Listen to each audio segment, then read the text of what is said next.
एक बार अकबर तानसेन का संगीत सुन रहे थे। अकबर ने तानसेन से कहा, आप दुनिया के बेहतरीन फनाकार हैं। तानसेन कहते हैं, मुझसे भी बेहतरीन फनाकार हैं इस दुनिया में। अकबर बीरबल से कहते हैं, आप मेरी बात से सहमत नहीं हैं क्या?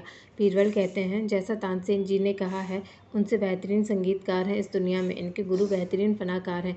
अकबर ने कहा, मुझे आपके गुरु से मिलना है। तानसेन कहते हैं, वो अभी तीर्थ यात्रा पर गए हैं 1 महीने के लिए। तभी अकबर अपनी अंगूठी कुएं में गिरा देते हैं और कहते हैं, बिना इस कुएं में उतरे और बिना किसी मदद के इस अंगूठी को निकाल कर दिखाओ।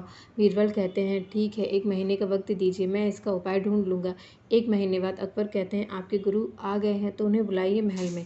तानसेन कहते हैं, हमें वहीं चलना होगा, वो यहाँ नहीं आएंगे।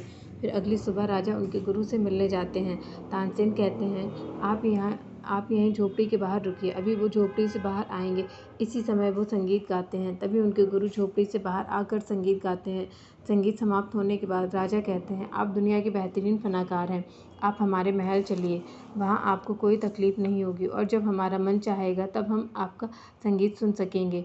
गुरुजी कहते हैं, मेरी बात आपको बुरी लगे, मैं इसे परमात्मा के लिए ही गाता हूँ, मुझे क्षमा कीजिए। तब अकबर अपने महल वापस जाते हैं।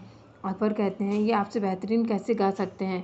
बीरबल कहते हैं, इसका जवाब मैं देना चाहूँगा। गुरुजी ईश्वर के लिए गाते हैं, जो कि तानसेन आपके और हमारे लिए गाते हैं। गुरुजी पूरी भक्ति के साथ गाते हैं, जो इस दुनिया और ऐशोआराम को त्याग कर प्राप्त होती है।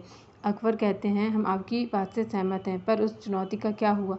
बीरबल अकबर को कुएं के पास ले जाते हैं और कहते हैं, ये रही आपकी अंगूठी, पर ये आपने कैसे किया? उस दिन आपने जब अंगूठी गिराई तब मैंने उस पर गोबर फेंक दिया और कुछ समय बाद वह गोबर सूख गया, तब अंगूठी उसमें सूख गई और कुछ दिन बाद बारिश हुई जिससे कुआं भर गया, जिससे वह गोबर ऊपर आ गया और प्रकृति ने ही मेरा काम कर दिया। ये रही आपकी अंगूठी।